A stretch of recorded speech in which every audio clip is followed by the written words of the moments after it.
generations to come.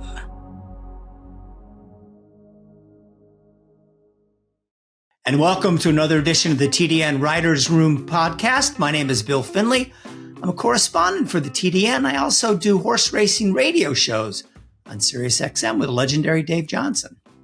I'm Randy Moss with NBC Sports. I also do a podcast. Oh, wait, that's what we're doing right now. Okay. Go ahead, Zoe. I'm Zoe Cadman with First Racing and Santa Anita here. I have Trusty Doodle right there. Oh, look at that. Perfectly positioned. He won't stay there long. Looking out the window, waiting for something to bark at. So we often like to start the podcast with stories that were in the TDN that seem to have struck a nerve with our readers. We can tell by in this day and age, how many hits they're getting and whatnot. And John Sakura from Hillendale Farm wrote a story under the headline of No Simple Solutions for a Fractured Sport. And like so many other people, John is doing his best to come up with ideas and thoughts on ways we might make horse racing better and sustain its future. But I think he buried the lead a little bit. Randy knows that as an old newspaper guy, because well down in his story, he brought up something that has really hit a nerve with people. And he talked about the purse of the Kentucky Derby, which is $3 million. Says that includes $1 million in fees and nominations from the owners.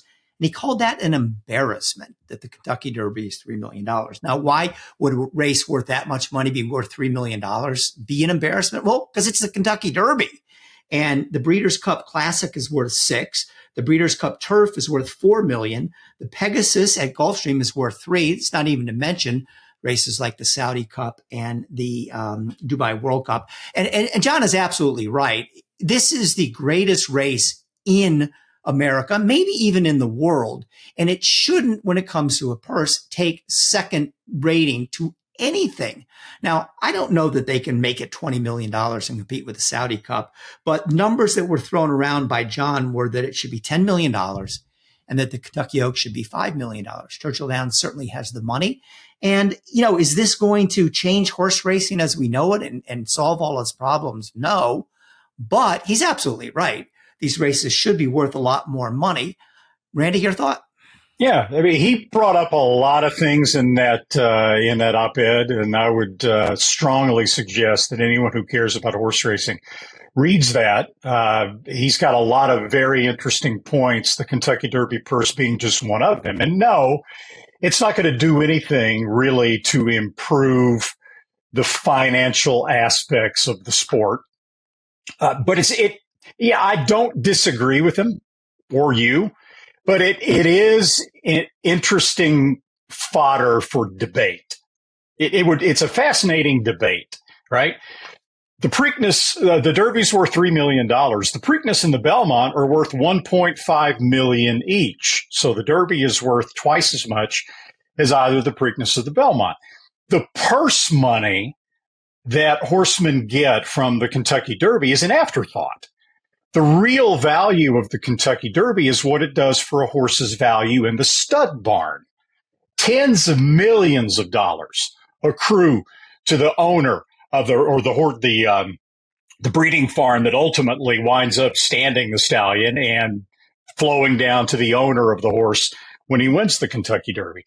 I don't think I have ever heard a horseman, in fact, I know I haven't, say, no, we're not going to run in the Kentucky Derby. The purse money's just not big enough. Okay. But I can understand. I mean, the Breeders' Cup Classic's worth $6 million, et cetera, et cetera. All the people that commented about that from the industry, okay, agreed with Sakura, and I can understand that.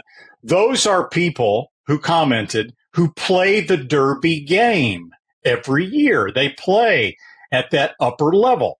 They have to pay the nomination fee, the starter fees, which probably pale in comparison to the hotel room costs and all that for all the people that wind up going.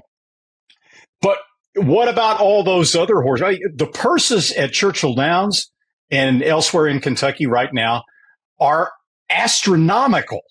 They have been, they've skyrocketed in recent years. Would it be better for the sport? Would it be better for Kentucky? Would it be better for horsemen to drop those purses somewhat and hike up the purse of the Kentucky Derby dramatically. Can Churchill Downs do both? Can they hike up the purse money dramatically for the Derby and keep the rest of the purse structure the way it is right now? It's a very, very interesting debate. But I do not disagree with those who say that the stature of the Kentucky Derby is such and the finances of nominating, running, traveling, et cetera, are such that the Derby could use a purse boost.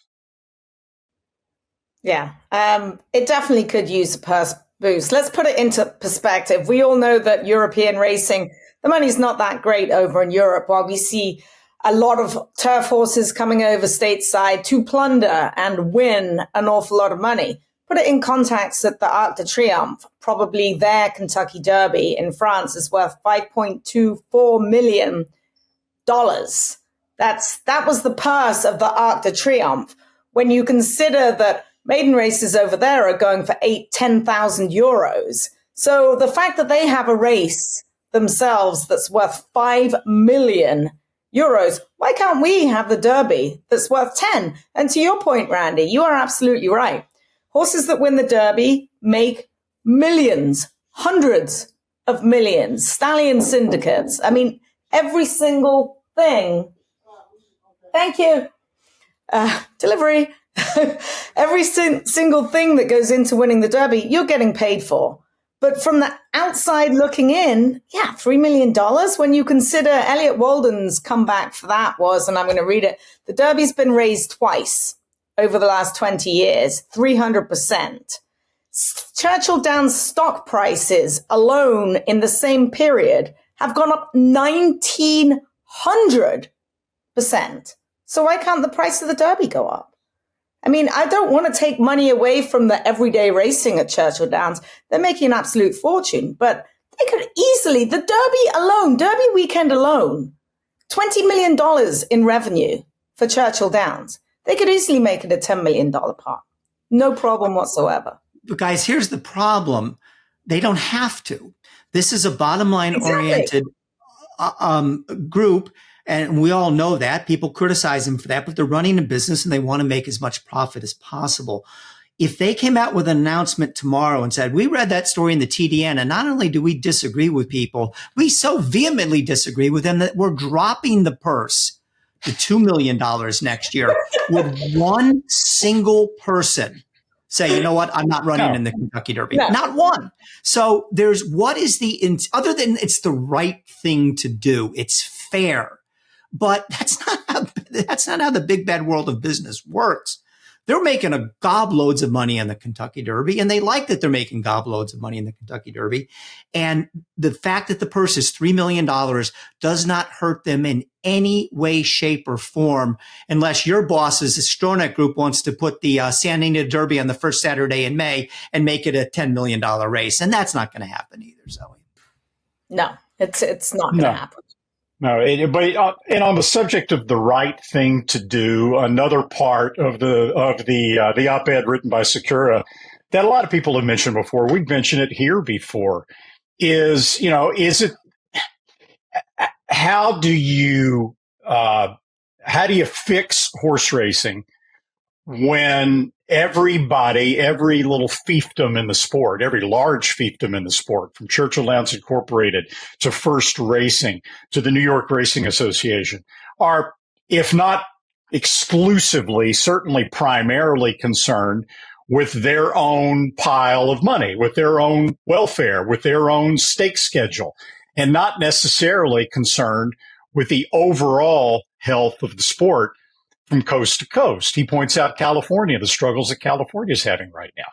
And I've mentioned I've mentioned on this podcast a couple of times, the contrast between that and the NFL, which back in the 1930s, the best franchises in the NFL who were accumulating all the best players coming out of college because they could pay them the most money, the New York Giants of Tim Mara, who was a bookmaker, by the way, and a very accomplished horse bettor, the George Halas and the Chicago Bears, George Marshall, the Washington Redskins. All these teams were doing really well. The other teams were doing terribly. They were losing money. The Packers, what are the Steelers now? The Rams, all these now traditional franchises were losing money. And so the powers that be who were doing the best in the NFL decided this is a league. If this sport is going to survive, we need to make sure that the weakest link is making it and is flourishing. And they invented, it had never been done before, the NFL draft, so that every team would have an equal shot. The have-nots would actually get first pick in the draft over the teams that had all the money that were having the most success. How do you do something like that in horse racing to fix Southern California, to fix some of these other venues that are struggling right now? That's a great question. He doesn't really have an answer, but just to read the column and hear him kind of fleshing it out, it's very interesting.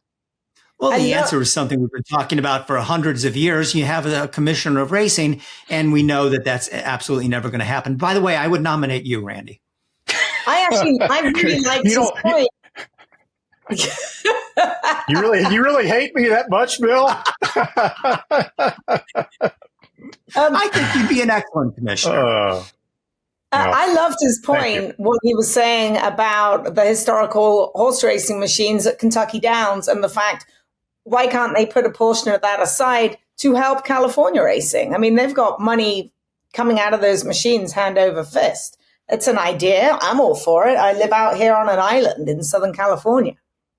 It was a very valid and he also had a great point. There was a lot of quotes from Mike Rapole about the fascinating quotes. Anyone who has spent any time at all with Mike Rapole knows how passionate he is about the sport of horse racing. This is a guy that's made billions of dollars in business, and B, how frustrated he is with the state of horse racing right now and the way the industry is being operated. But Sakura had a great point about all the tremendously successful business people who are involved in horse racing, some of the smartest business minds in the world. And they're all frustrated about what's going on in the sport. Why can't you sit all these people together and try to come up with some kind of a solution? Because there's no teeth to any sort of solution like that. Because to your point, Bill, there's no central league office with any authority that can say, this is a great idea. We're going to implement this. Every track in America has to follow it. It is frustrating to all of us. Randy and Zoe, just want to remind you that was not an op-ed in the TDN written by John Sakura. It's actually a very well done interview from Chris McGrath, but Chris McGrath relaying the thoughts of John Sakura, and as a team, they did a very good job. Okay, so we finally have a resolution over Paco Gate at Parks. Remember last week on the show, we talked about his ride on Riding with Biden in the Greenwood Cup, where he pulled the horse up before the finish line and cost the horse second place. That cost the owners $19,000 and cost bettors who had the Riding with Biden underneath next exacto or Riding with Biden to place or whatnot, cost them easily tens of thousands of dollars. They gave him 30 days. I'm okay with the 30 days. I would have given him 60 personally, but I was more worried that it would be a slap on the wrist, and that would have been the bad thing and sent the wrong message. So they got it somewhere in between, but that they did not slap him on the wrist, and they told Paco this is not okay, and obviously told him not to do it again. I think the stewards at Parks deserve some credit for that. Definitely. 30 days, perfect. Randy? It's a deterrent. That's what it's supposed to be. I promise you. Well, I can't promise you because, I can't get in the mind of Paco Lopez. I don't think he'll ever do it again. Put it that way. Not that he did it on purpose to begin with. It was an accident. But, there were bettors that lost money. There were owners that lost money. And I thought it was a pretty fitting punishment for the crime, in air quotes. Yes. And, but one way or another, Paco will be back in the headlines for the wrong reasons. A tremendously talented rider, but boy, does he seem to get into, messes like this, much more often than perhaps anyone else. Now, what's coming up? This is a silly thing to be talking about here and debating about. on our podcast, but I think we should because it involves Bob Baffert, the number one trainer in the sport, the most visible trainer in the sport. And for months, if not years, there were two people in particular on Twitter. Now, X. I'm not going to say X. It's Twitter. Enough of that. X, the website formerly known as Twitter, who just roasted him left and right with most outlandish claims whatsoever. One was a guy by the name of Justin Wunderler, who posted under the name of Swift Hitter. And the other guy who really, I'm not quite sure why they involved him in this lawsuit because his activity, anti-Baffert activity and postings compared nothing to what Wunderler did, but a guy by the name of Daniel DeCorsio wrote on the name of Barshoe Life. They sued him for both of them for extortion and defamation. This really hit a boiling point when Wunderler came out and said that he has a video and implied that it was so nefarious that when he releases it, it will quote unquote end Baffert's career.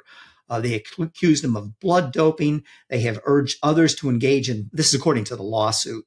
So if this is allegedly, have urged others to engage in violent behavior towards Baffert and all sorts of just, they were relentless.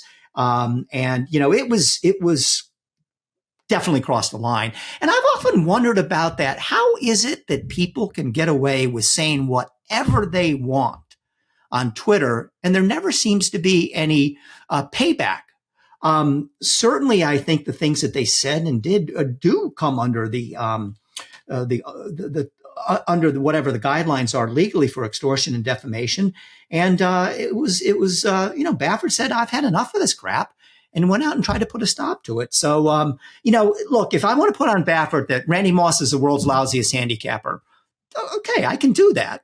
He's a great handicapper. We all know that. But I can't come out and say that when Randy Moss shows up at the Breeders' Cup, people should engage in violent behavior towards him. I mean, no, that's not okay. So they absolutely crossed a line. And the one guy, Wunderler, Swift Hitter, hasn't stopped. He's been since then continuing to post some things about Baffert. The other guy's gone cold. You don't hear from him whatsoever. But again, and only in 2023 and only in the world of social media could we have a story like this. But Baffert just said, "I've had enough of this crap," and I think good for him. Yeah, I mean, everybody knows that's been involved at all in social media. That Twitter can have some incredibly positive aspects to it, right? And it can also have these negative aspects where people sometimes hide behind anonymity and then just throw out these unbelievable comments. I've had them directed at me before. I blocked a couple of people on Twitter before I realized that doesn't do any good. I've come back at them before on Twitter when they say things. That doesn't really do any good either. So now, you just got to develop a thick skin and just kind of ignore stuff like that. I'm not saying it happens to me a lot, but in the area of Bob Baffert, my gosh.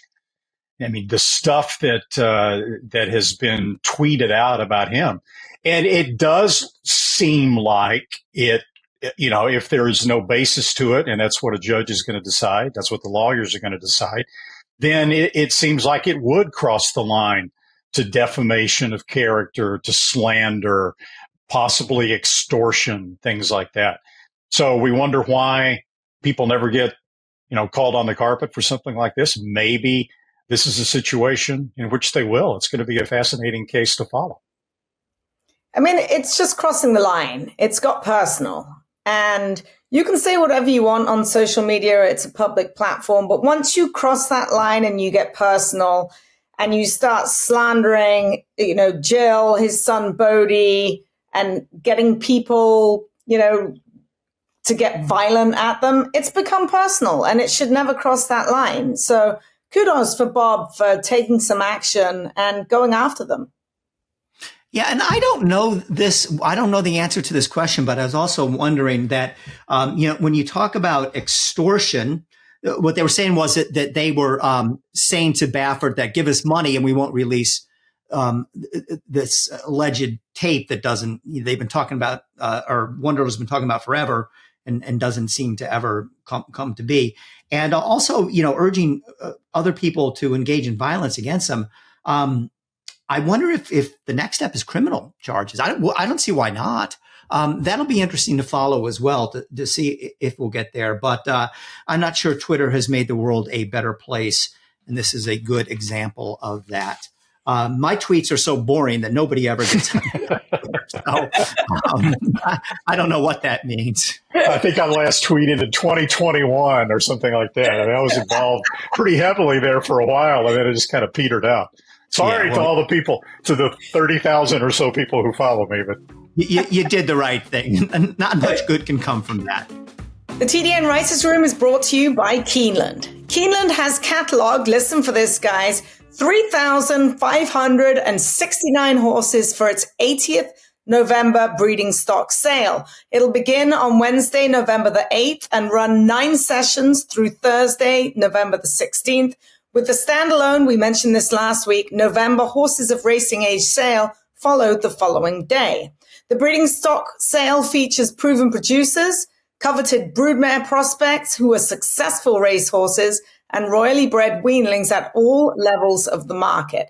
The auction will open with a single day book 1, which begins at 1 p.m. and will showcase an exceptional group of broodmares, broodmare prospects, and weanlings. Among them, you might have heard of this one, our stakes winner, Puka, carrying a full sibling to 2023 Derby winner, Mage. Breeders' Cup winner, Caravel, she'll be in there, along with her dam, Zizi Zoom Zoom, who is now in foal to Justify. And also Grade 1 winner, Delika, who is in foal to the one and only Flightline. We'll be right back after this message from Keeneland. At Keeneland, a horse will always be measured in hands. Hands that see, that sense, that speak. Hands that hold our sport to a higher standard. Not for our sake, but for theirs. For the love of the horse, for generations to come.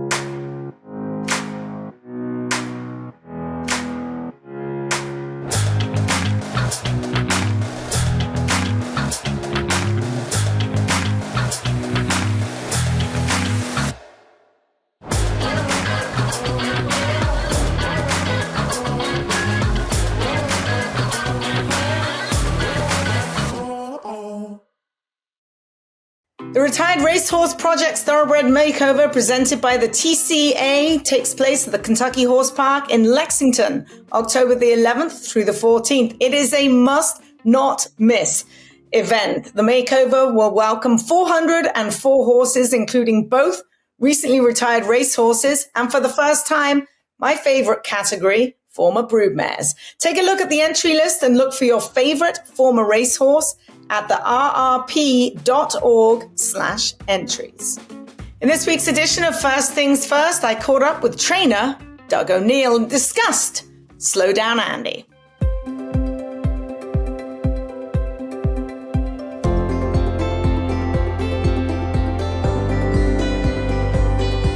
Slow Down Andy. Yes. Quite the accomplishment. Finally, he went off favored. I mean, he is 2 wins and 2 seconds, I think, since going off favored now. He's pretty amazing, and he's won going a mile and eighth on the turf, on the dirt, won going 1 turn.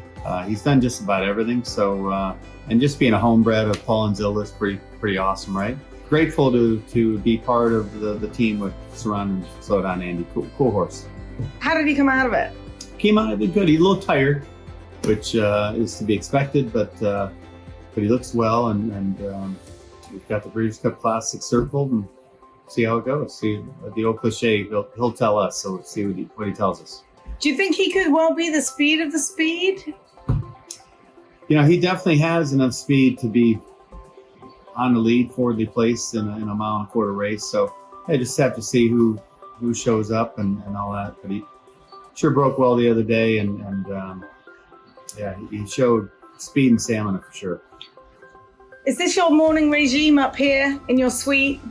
training. Tell us about your suite here, the Key Dozen Club. What's going on here? Well, we had a dear friend named Steve K that passed away. It's been 5 years, 4 or 5 years ago. So in honor of Steve was always the man behind the suite at Del Mar and Santa Anita. And so Steve's still with us, but when the bill comes up, we need like 12 of us to pay for it. But no, fun group, and yeah, we're up here on workout mornings, and it's a wonderful place to watch them train. Much thanks to Doug O'Neill for that. Just a reminder that the Santa Anita Fall Meet is back and it's in full swing. The meeting runs until November the 5th, culminating in the 2-day Breeders' Cup World Championships. Don't miss Free Admission Fridays. Be there or be square. Every Friday, race fans enjoy free admission, parking, and $3 beers and $5 margaritas, which, you know what, are actually really, really good. Gotta like those $5 margaritas. All right, guys, tons of races to review from last week.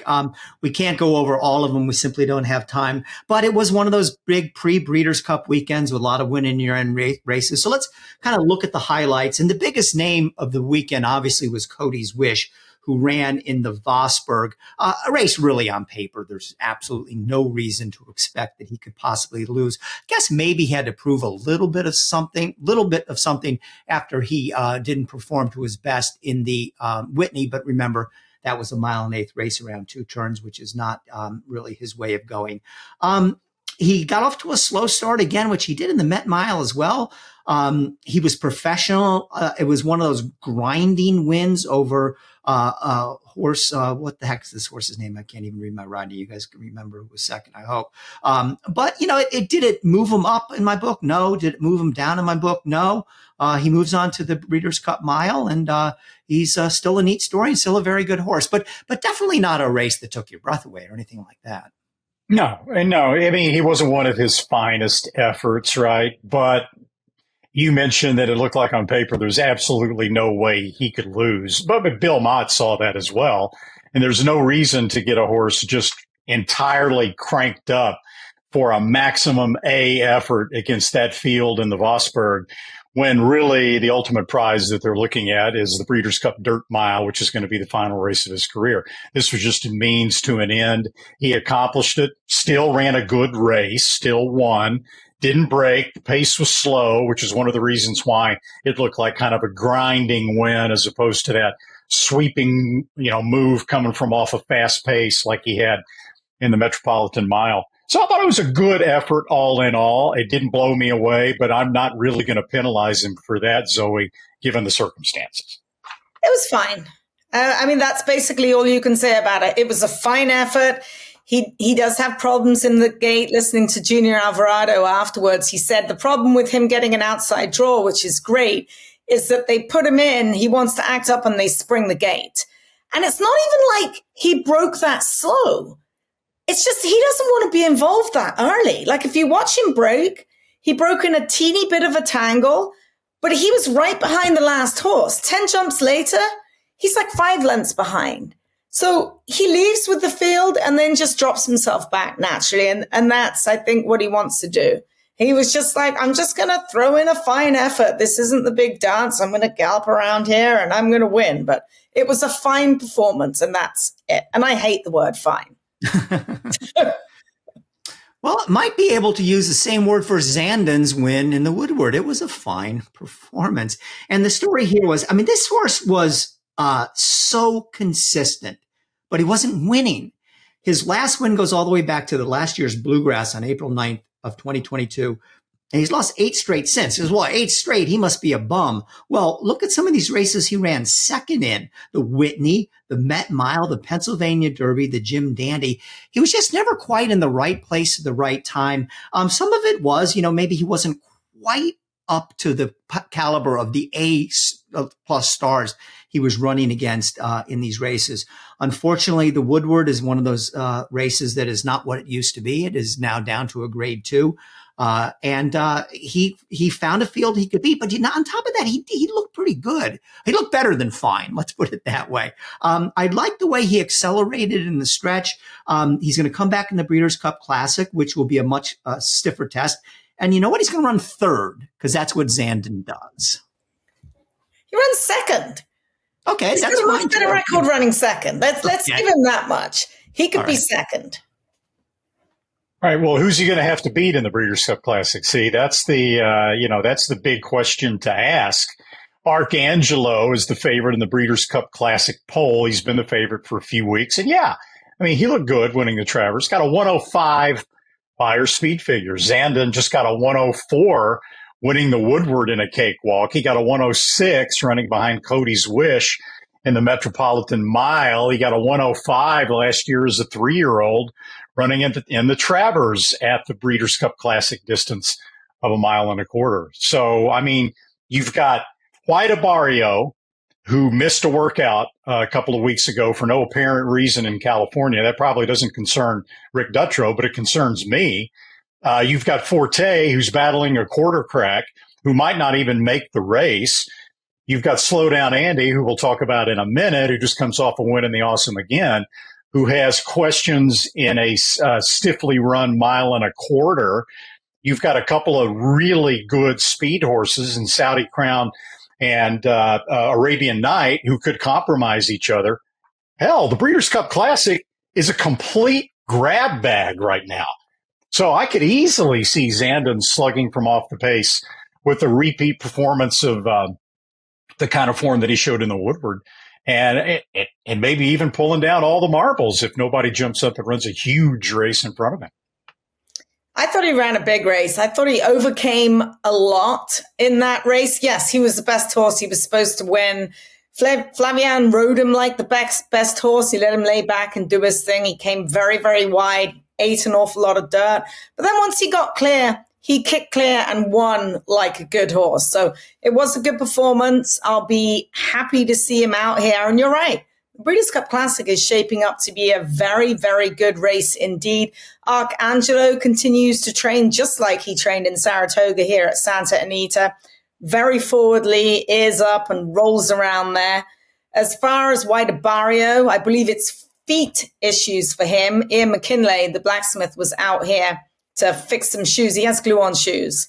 So I think that's been one of his problems when he wasn't allowed to work here at Santa Anita. He did work yesterday morning at 6:30 and went 101 and change and looked good, looked very happy doing it. I popped by the barn and saw him yesterday. So I think his feet issues are in the rear view mirror.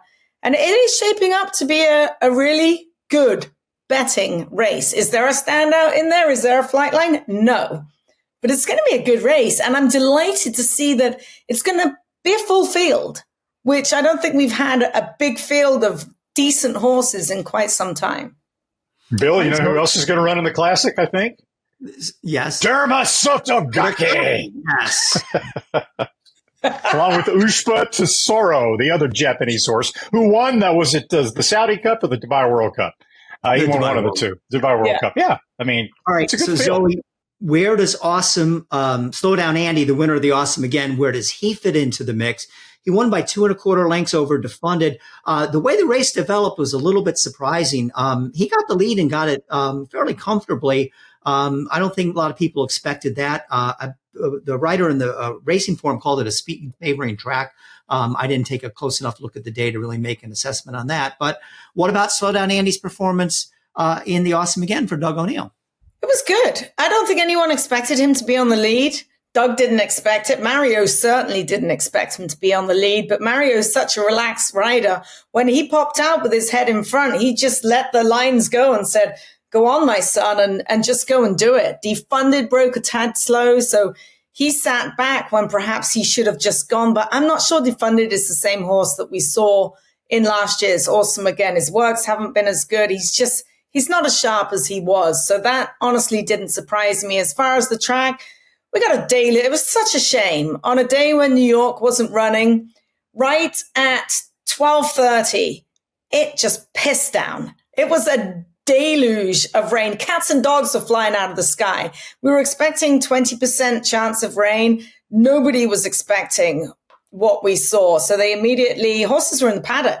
They took the first race off the grass because there was standing water on the turf course, which after a few hours and a few drying hours, it did actually seep in, and they carted a couple of the latter turf races on the turf, and it actually yielded some fast times. But immediately the moment that water got into the track, and it was a little speed bias there on Saturday through nobody's fault. I think it was a fair pace. I mean, he went 46 and change 110.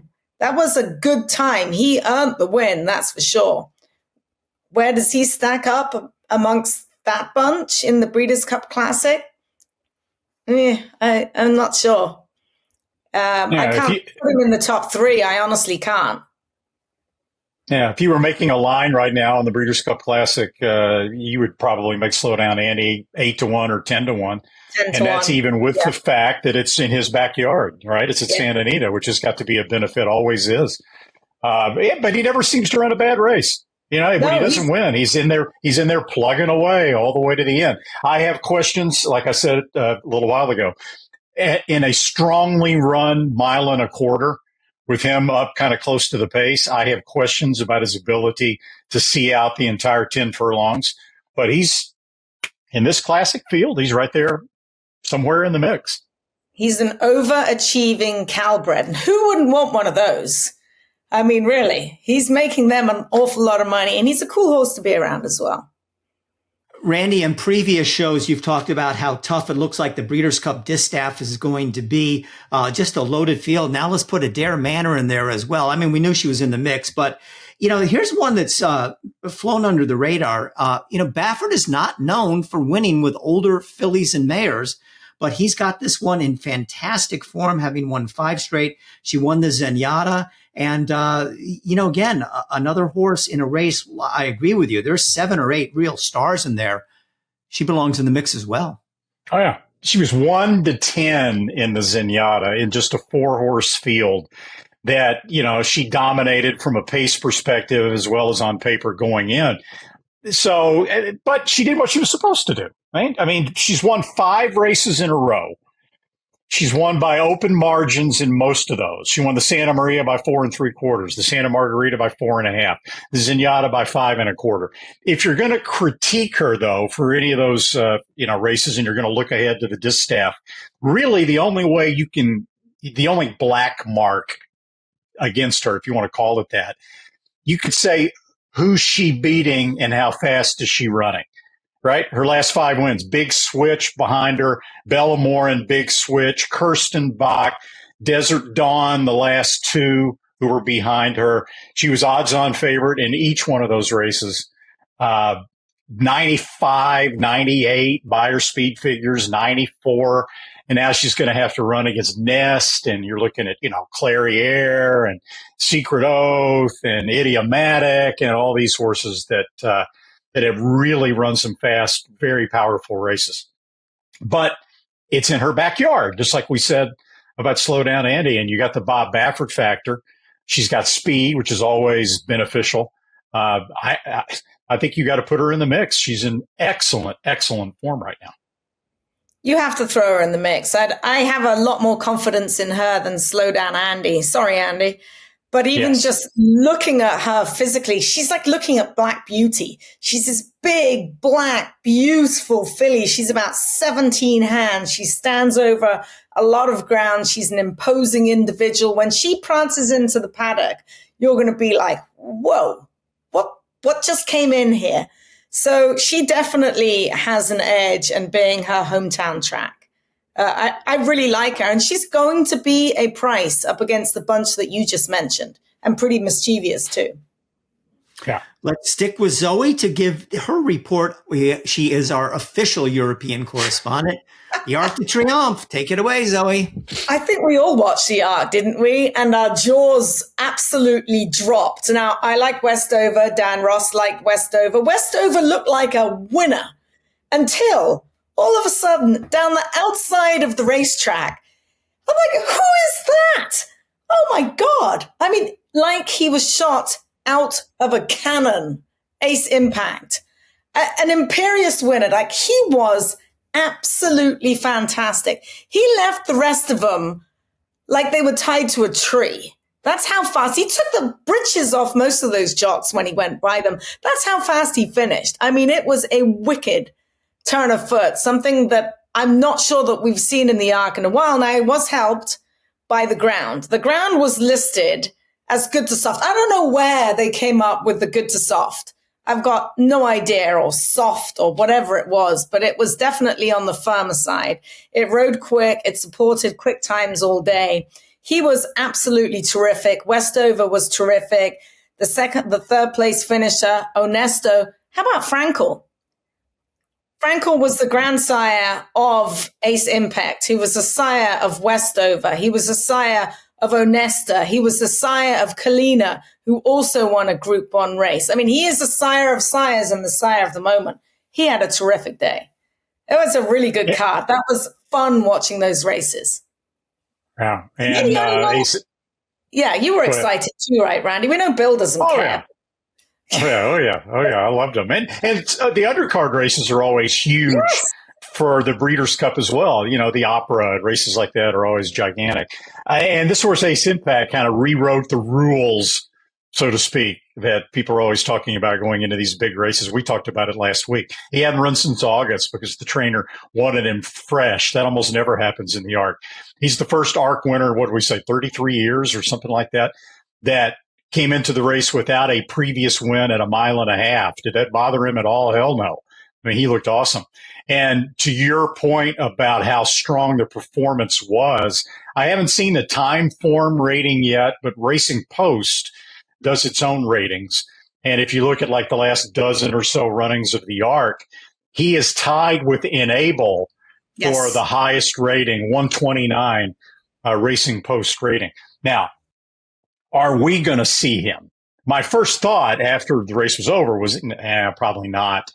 But since then, the ownership, the trainer has been quoted as saying, hey, we love international racing. We love to travel. We get a kick out of it. We're not ruling out any sort of travel in the future, whether it's to the U.S. or Hong Kong or Japan, who knows? So maybe Ace Impact is still in the running for the Breeders' Cup Turf. And, you know, right now, the way the Breeders' Cup is shaping up, there are just some fantastic international participation involved, right? Emily Upjohn, who didn't run in the ARC, is being pointed for the Breeders' Cup. I don't know if it's the Turf or the Filly and Mare Turf. I think it's the Breeders' Cup Turf. And you've got Auguste Rodin from the Comore crew, who's being pointed for the Breeders' Cup Turf. And a lot of other international horses and other races as well. Singer. He'd be great. Yeah, it'd be great if we get to see this horse. We might. Opera Singer, she's pointing towards the juvenile turf. She won the Prix Marcel Boussac. And then, you know what I heard this morning? I'm not sure that Ace Impact is coming here. They were talking about perhaps a matchup between him and Equinox in the Japan Cup. Now, who would you give the vote? Equinox. Yeah, I know. Okay, that was easy. All right. Home field advantage in Japan is huge. Exactly. The TDN Writers Room also brought to you by the Pennsylvania Horse Breeders Association. We talk about this every week. It's been a heck of a last 12 months for Pennsylvania breds, and they're trying to keep it rolling this weekend, where you've got Our Shot running in the Grade 2 Woodford Stakes at Keeneland, part of the Keeneland opening weekend festivities. He's coming off an allowance win and a third-place finish in a stakes at Saratoga. And also looking in the rearview mirror, just this past weekend, a horse named Hardy Constitution, bred in Pennsylvania, traveled to Churchill Downs. She was sent off a 1-5 favorite in an allowance race, romped home by 4.5 lengths. Hardy Constitution, a 4-year-old filly bred by Dr. Roberta Schneider. A lot more PA bred news coming up in subsequent weeks. To learn more in the meantime about owning and breeding in the great state of Pennsylvania, email info@pabred.com. The PA Horse Breeders Association presents the Pennsylvania Stallion Series. 6 races for PA sire, PA bred 2-year-olds at Parks. 2 $100,000 contests at 5.5 furlongs. On August 21st, PA Day at the races. September 23rd, PA Derby Day has 2 races at 6.5 furlongs. both with a $150,000 purse. And in December, 2 races going long, each worth $200,000. For more, go to PABred.com. The TDN Riders Room brought to you by the Fast Sires at WinStar Farm, which is kind enough to always sponsor our fastest horse of the week every week. First, though, we like to spotlight one of those hot sires at WinStar. And anybody who owns horses, trains horses, gambles on horses, has to have noticed that this summer, the 2-year-olds, the sire Constitution has been just fantastic. He is the leading 2-year-old sire in wins, 62 wins among 2-year-olds. That's one more than Into Mischief. And also in money won, $1.56 million by Constitution 2-year-olds this year. That's just a touch over Justify, who we've talked about has had a hot start with his 2-year-olds this year. So right now, Constitution is clicking on all cylinders. And also, you know what's also great about Constitution? This has nothing to do with the money aspect of it. The names that you get, right? Horses sired by Constitution, American Revolution, Federalism, Congressman. I've got a bunch of them here. Give me liberty. Okay? I stopped at the J's with James Madison, but that's yet another thing to like about Constitution. So you breed the Constitution, you get a good racehorse, and you also have the possibility to name one of those great names that honors American history. Constitution, standing at stud at WinStar Farm. Fastest horse of the week, we've already talked about him. We've already talked about the figure. That would be Zandon off of his win last week, 104 buyer speed figure for Zandon, whose next start penciled in as the Breeders' Cup Classic.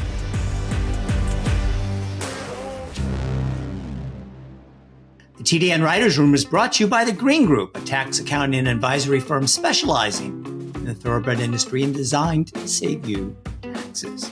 And we welcome in now the Green Group guest of the week, and it is Cormac Breathnach, who wears lots of different hats at Keeneland. He's the director of sales and operations, and we're having him on today. He can talk about just anything Keeneland, the September sale, the November sale, the race meet coming up. But Cormac, why don't we start with the September sale, since that's the closest goings on at Keeneland as we do this podcast. And once again, you produced figures that were largely in line with last year's record-breaking sale. Lots of optimism, lots of good numbers. What does this say about your place in the market? It was a remarkable sale. Last year, we broke all records. We set record average, median, gross, and RNA rate. And this year, we edged slightly up on the average, while the others were very close to last year. So we were thrilled. I think one of the things I was really excited about, we had 168 different horses bring $500,000 or more. I think there was a great spread in the market. The top was very strong. We had 37-figure yearlings that went to 21 different domestic or international buyers. So you see a huge spread in the market and congregating here at Keeneland in September. So it's very exciting for us and for our team, and for the, we're very thankful, obviously, to the breeders and consigners who supported us, because you're only as good as the catalog you can put together. But to see a lot of people rewarded well and a lot of smiles really, makes it all worthwhile. Cormac, delighted to have you here. Before we go any further, I want to commend Bill on the pronunciation of your last name, because I can't remember how many people have mispronounced it, because what do you get? Breathnach? Breathnach? Like, what do you usually get? Breathnach would be the go-to, but I've been here 27 years now, so I answer to most things.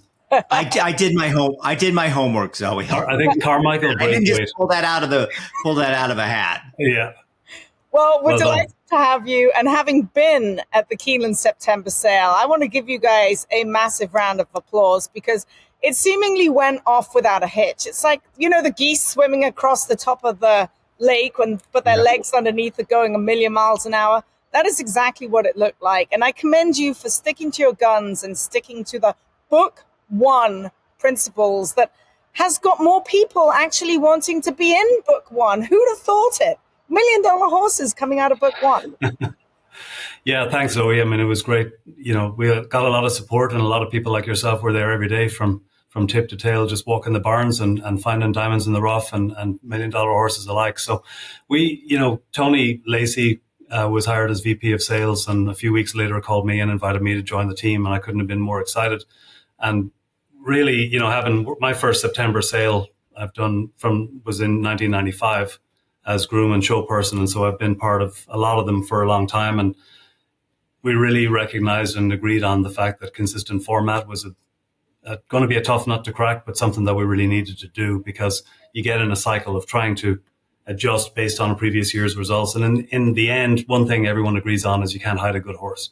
And so to be fair to the buyers, to make the sale flow, to make it all make sense, putting the better horses forward is critical to all of that. And so we saw, tremendous trade.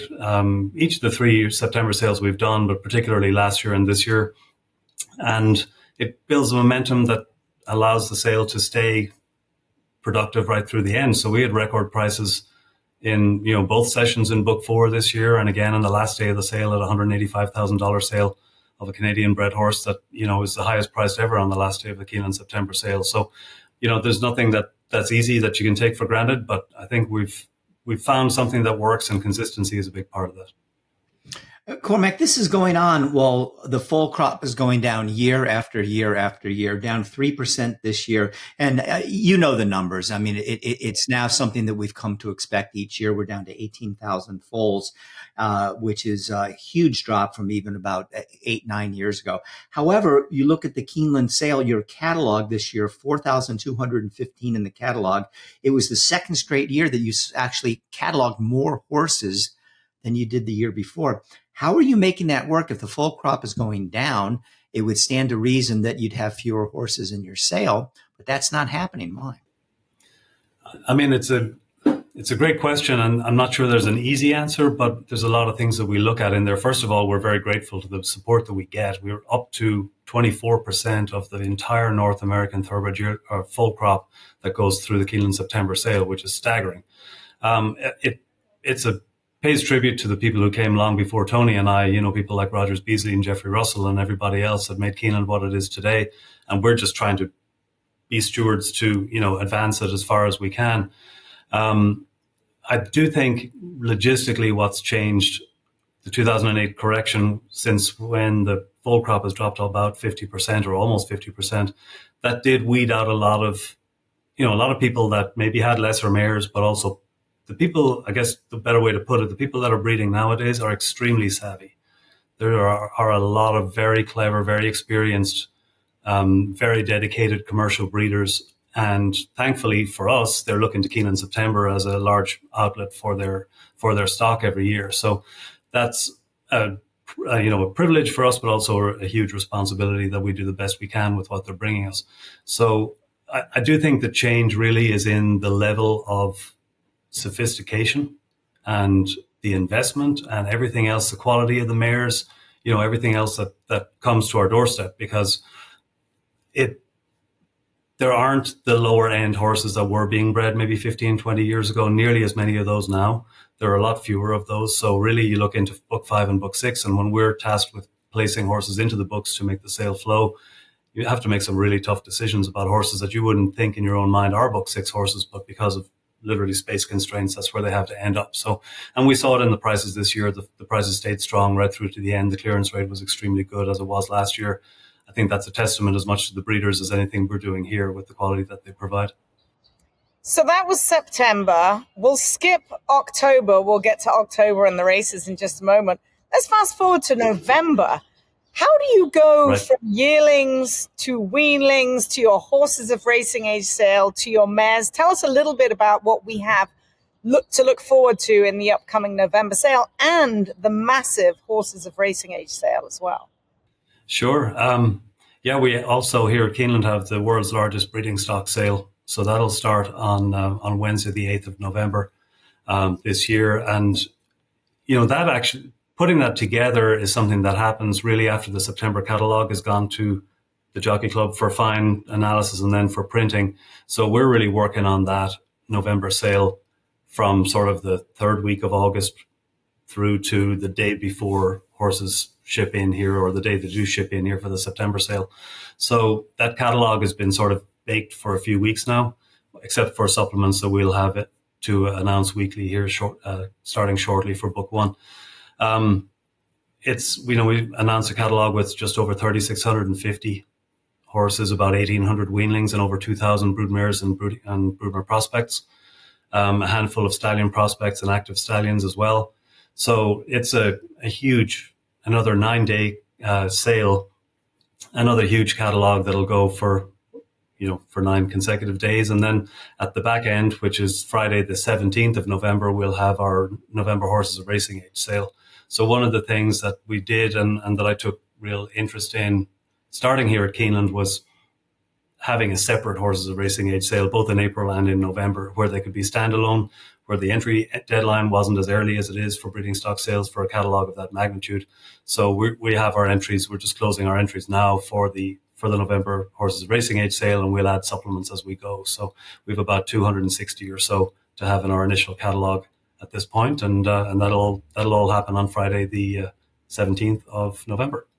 Cormac, I know there's still some I's to be dotted and T's to be crossed, but could you give us a snapshot of some of the major names that people will be following as they come into the Keeneland November sale? I know one of them is Caravel, that Sure, magnificent Breeders' Cup winner from last year. But give me, off the top of your head, 6-7 horses that you're excited about selling. Yeah, we have Caravel's obviously one of the very, very choice offerings. And I think it's particularly exciting for us here at Keeneland because we have the race meet as well. And, glove fits hand. We're working hand in hand with the race track all the time, and sales helps fund our purses. So to have somebody like her that's been so successful around our racetrack and won the Breeders' Cup here come to our sale is very exciting. Her dam is also in the sale, ZZ Zoom Zoom from Elizabeth Merriman. She's also going to sell in book 1 in November. And then Case Clay has set up his own consignment and has 2 incredible offerings that are in book 1. Puka, the Dam of Mage, carrying a full sibling by Good Magic. And Dalica is one of 11 mares in foal to Flightline in our catalogue. So that's, you can bundle in 11 of those. There are 13 mares in foal. Life is Good. And there are a lot of mares in foal to a very exciting first crop or first covering sire group, including the 5 horses at Ashford, like Epicenter and Jack Christopher and Golden Pal, etc. And you've got mares in foal to Olympiad. It's a really exciting catalogue. This will be one of the first chances for people to get in on the Flightline phenomenon. What kind of buzz is around these mares that are in foal to him? Oh, we've had a lot of calls already from all over the world about what mares are going to be in the catalogue and how many and so on. So I think he's going to create the splash that everybody expects. Plus, they did have a little into his career last year when we sold a 2.5% fractional interest for 4.6 million to kick off the sale last year. So we're excited to continue that story and with his mares in foal this year and foals and yearlings in years to come. Well, we're really looking forward to it. And you must be looking forward to opening day at Keeneland that starts on Friday. Full stars, all stars. There are win and your ins not only here at Santa Anita, but across the country. What are you most looking forward to, and what can we, as the viewers, people that may be looking on the Google box, what can we expect to see from Keeneland this weekend? Oh, it'll be fantastic. We have 11 stakes this weekend. 8 of them are Breeders' Cup win and you're in events in the Fall Stars weekend. So it's 3 unparalleled days of action here. One race that I think really jumps out to me is the Alcibiades. I think that race is loaded. And you look at the morning line, you've got fillies like Alice Beach and horses like that at 20-1. It could be one of the races of the year.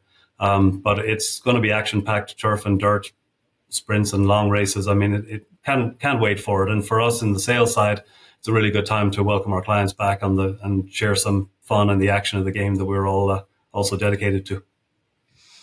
Cormac, we've been used to great stakes races at Keeneland for quite some time, but this phenomenon in not just at Keeneland, but all of the Kentucky racetracks that I guess is about 4 or 5 years old since the historical horse racing machines came in.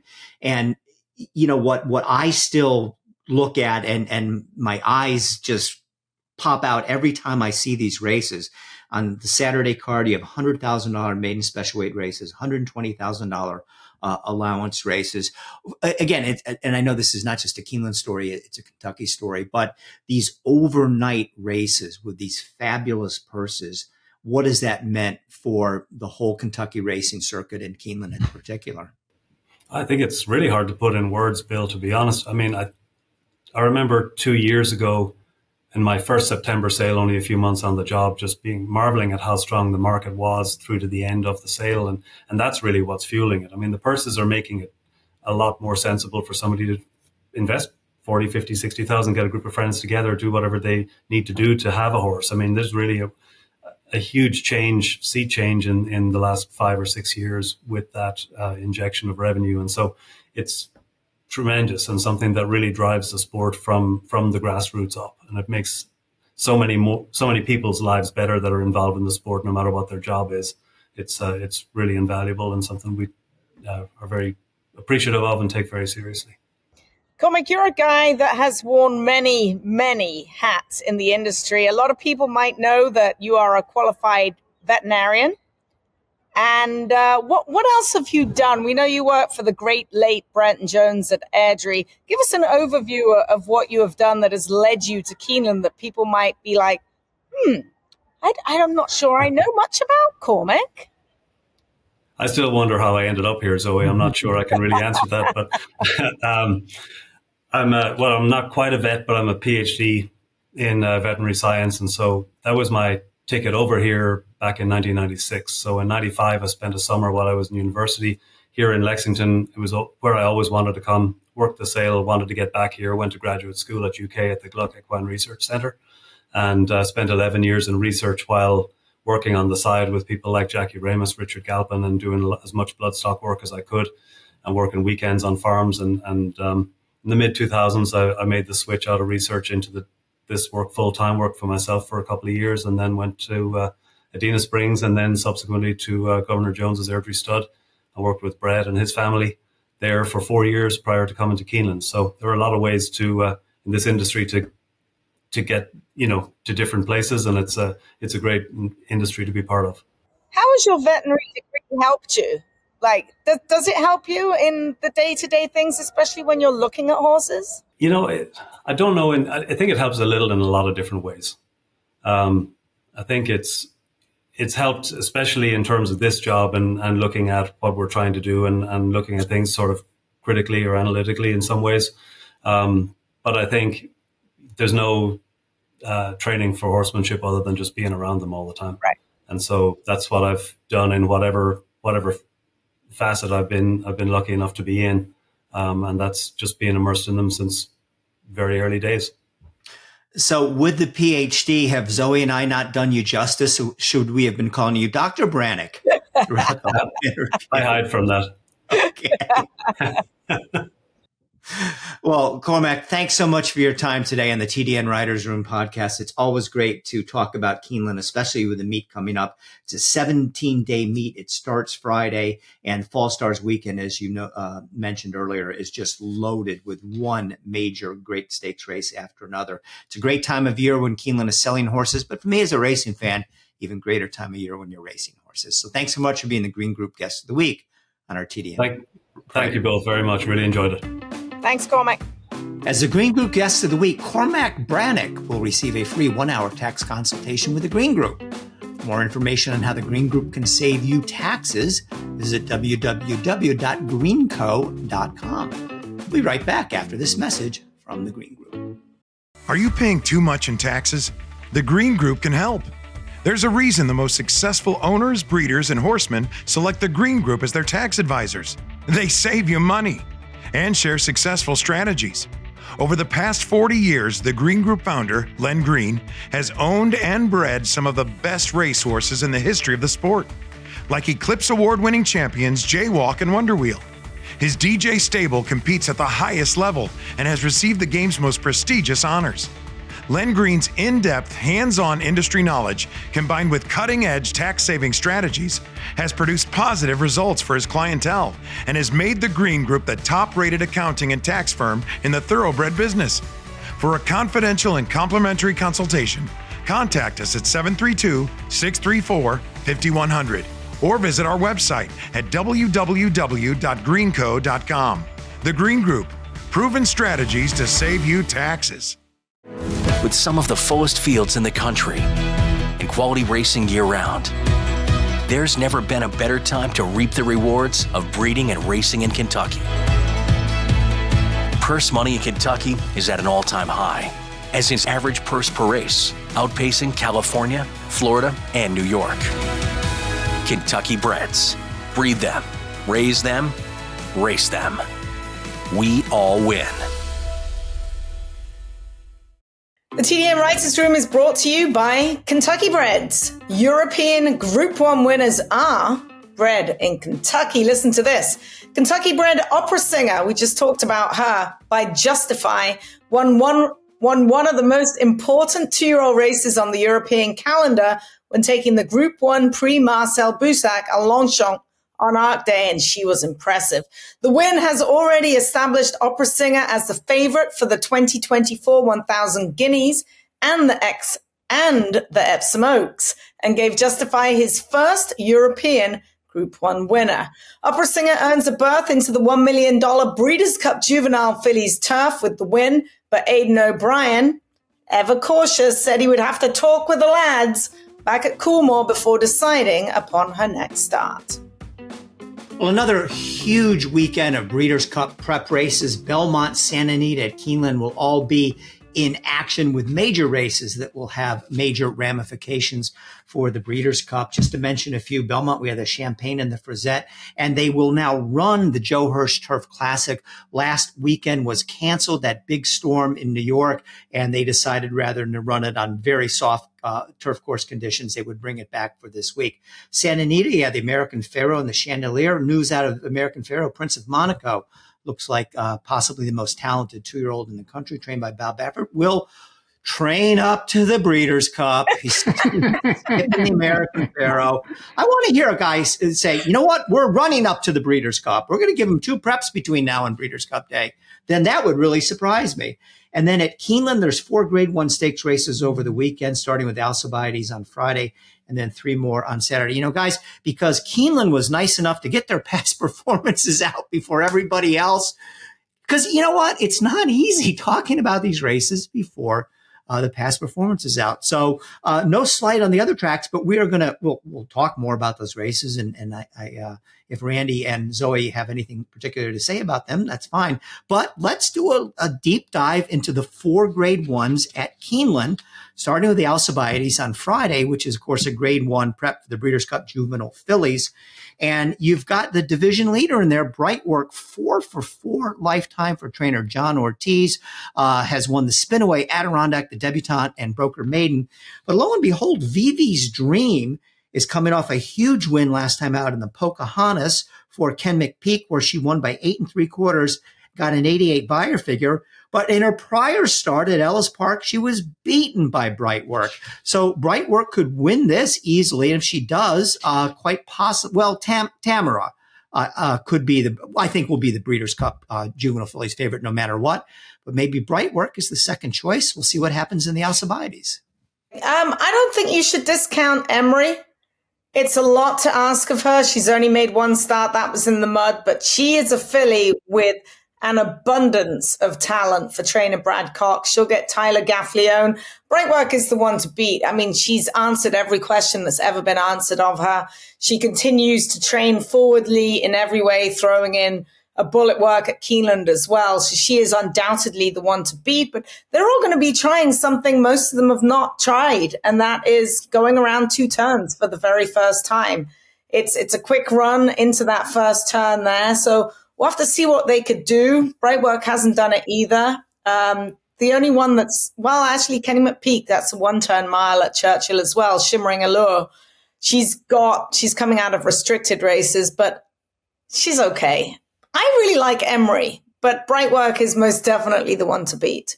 The thing to me to like the most about Brightwork is the way she won the Spinaway. When you go back and you analyze the Spinaway, any horse that was up close to the pace in the Spinaway absolutely collapsed, right? The race did not finish very well at all because the pace was fast for those 2-year-old fillies at 7/8 of a mile.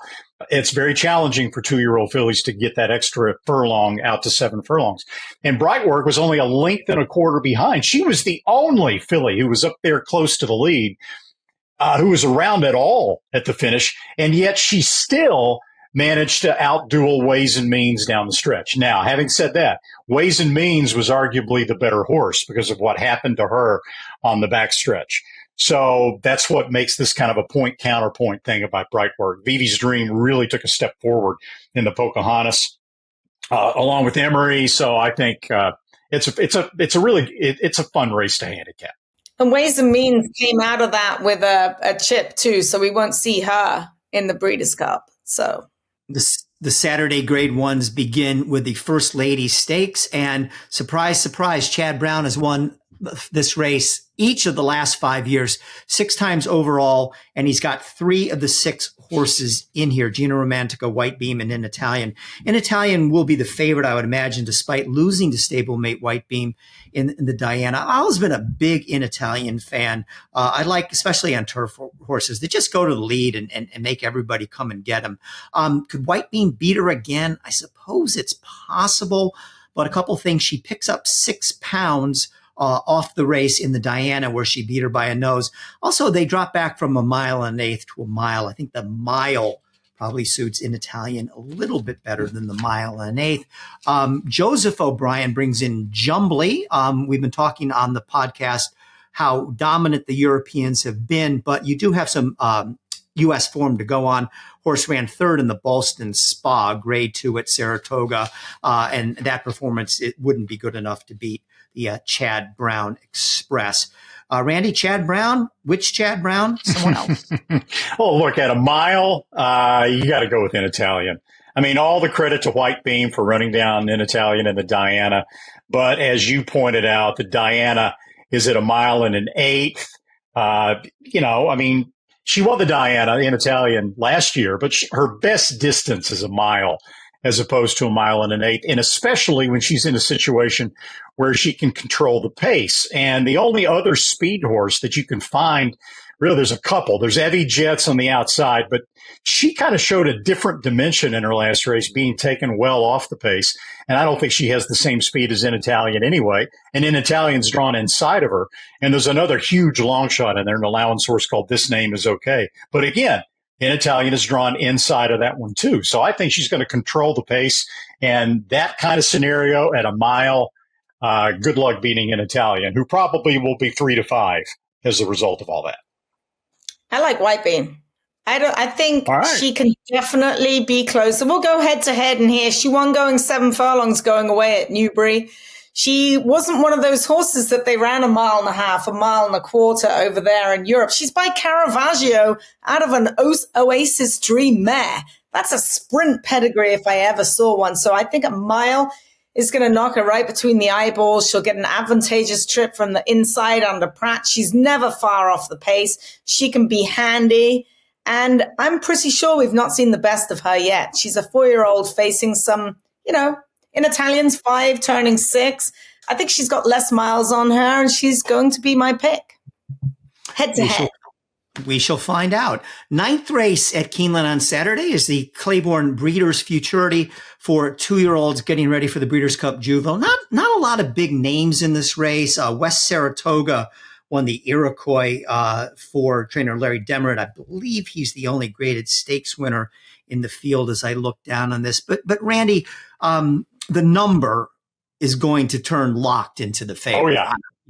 It came in a maiden race at Saratoga. So he's jumping from a maiden into a grade 1 competition. But he got a 96 buyer. And it's Todd Pletcher. It's Eclipse Thoroughbreds. It's Jose Ortiz riding. Not the best post position necessarily, but that 96 tells you that he's just faster than these horses. Will he run back to another 96? You never know. Maybe he'll run better. Maybe he'll run 105 or something like that.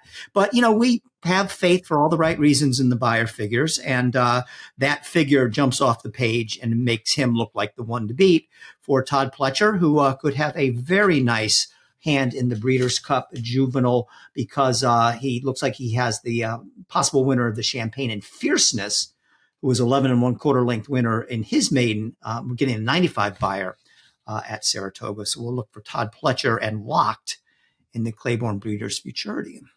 And Pletcher won this race last year with Forte. If you remember, it was a spirited stretch battle with a horse named Loggins, who we never saw again, trained by Brad Cox, and Forte came out the better of that. But you say there's no big names in the race, and there's not, but I think Locke is probably going to be a big name after this race. Now, what's interesting to me about this horse, he's got an interesting set of two, limited data, right? Just 2 races.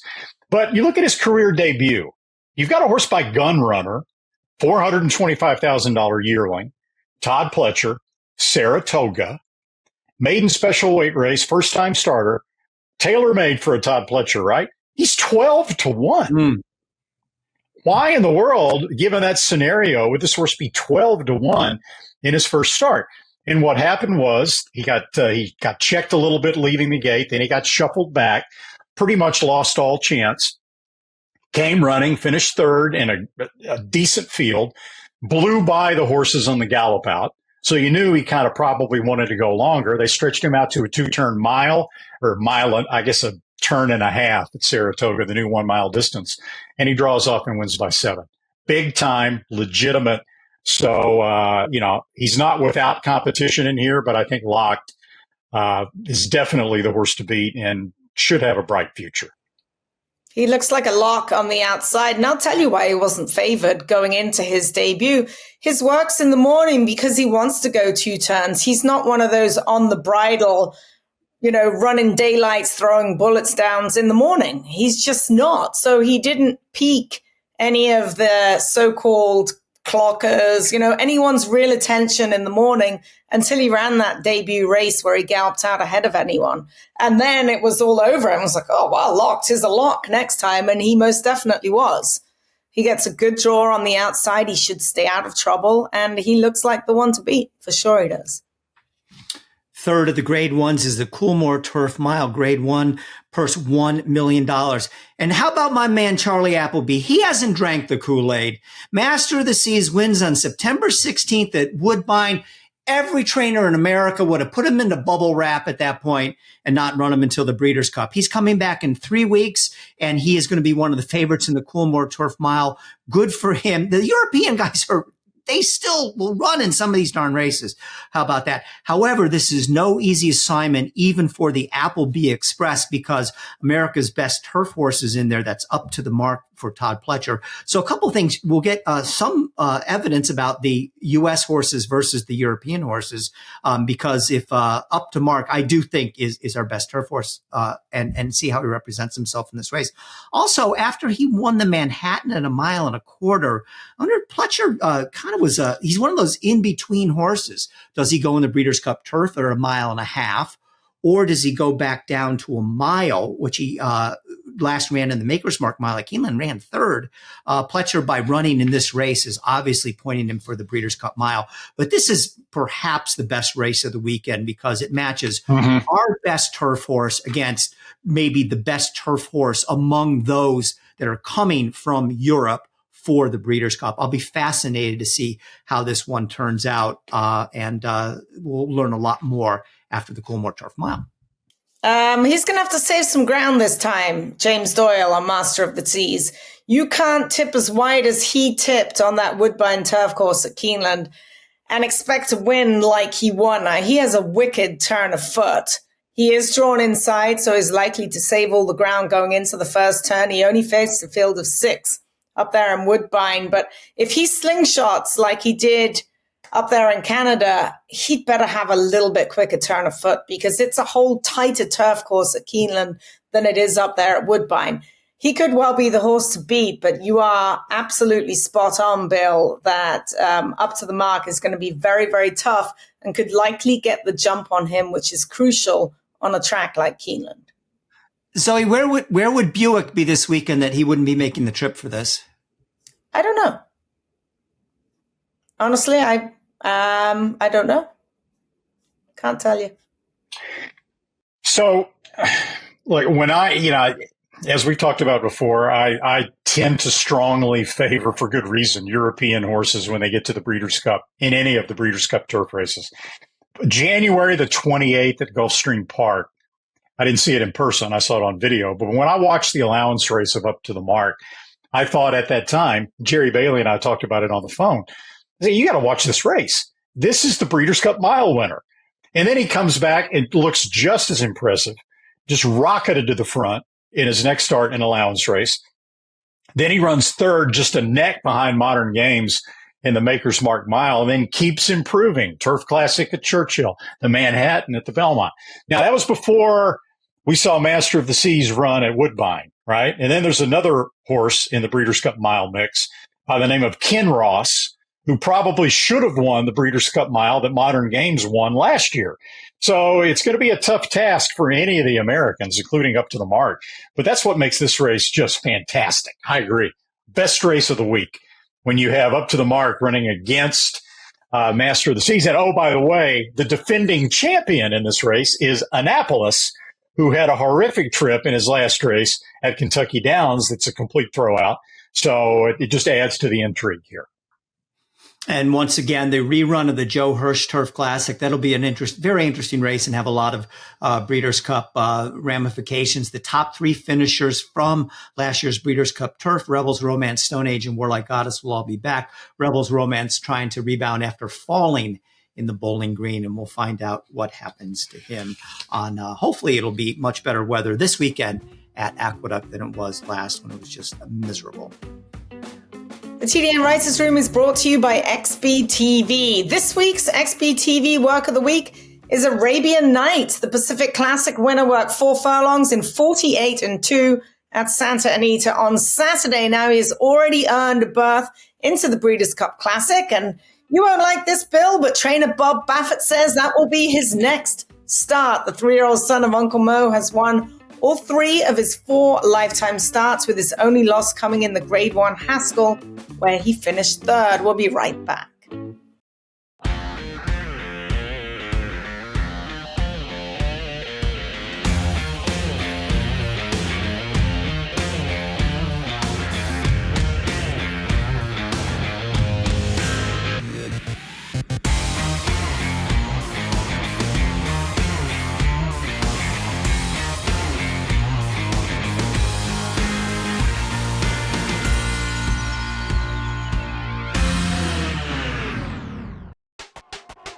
All the thrills. Fraction of the bills. Experience the power of the partnership. Change your life, make new friends, and compete at the highest level of thoroughbred racing. West Point Thoroughbreds, the gold standard in racing partnerships. Visit westpointtb.com. The TDN Writers Room, brought to you by West Point Thoroughbreds. You've heard it before. I've heard Bill and Zoe say this for years now. Joining a West Point partnership can vault you into the world of instant camaraderie.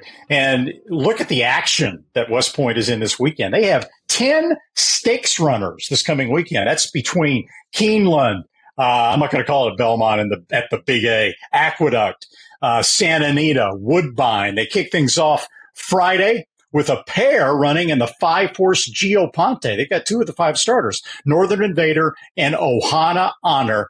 The Geoponte, of course, is for 3-year-olds on the turf at Aqueduct.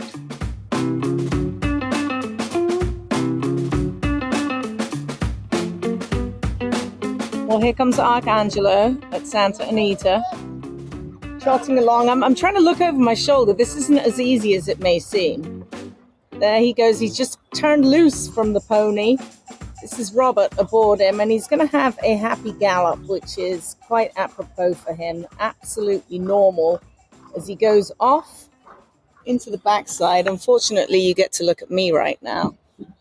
He's just poetry in motion. Going by the gate, he usually clicks off. He's going quite steady for him, actually, because I've timed him definitely 2-minute licking at Saratoga before. Oh, there he goes. Oh, I'm going the wrong way. Oh, there you go. Well, that's a wrap on this week's show. I want to thank my partner, Zoe Cadman and Randy Moss. And you guys, you came through. You were nice to me this week. Thank you. I was long overdue, fellas. Okay. We tried. Zoe and I talked about it beforehand. Let's be nice to Bill. And we also want to thank our Green Group guest of the week, Cormac Breathnach, our co-producers, Katie Petruniak and Anthony LaRocca, our editors, Aaliyah Rocca and Nathan Wilkinson, and our mascots, as always. Zoe's out there somewhere, and so is Doodle, and my dog Penny. There she is. So congratulations. Good to always see as active as ever, Zoe, Cadman's favorite dog. Doodle. The Doodle. Okay, your favorite dog is Doodle, but we get such a kick out of Lucy. Thanks for listening, everybody. Thanks for tuning us in. We'll be back next week.